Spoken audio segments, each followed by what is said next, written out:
गोटे झील थिला झिल्ली पुओ ना सिद्ध परिवार चापरे बाहाघर हो जाइथिला सिना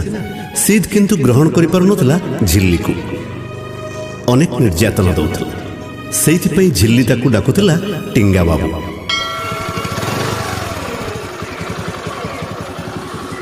कौन है टिंगा बाबू एठी कौन पई रहिलो कहूची झिल्ली आस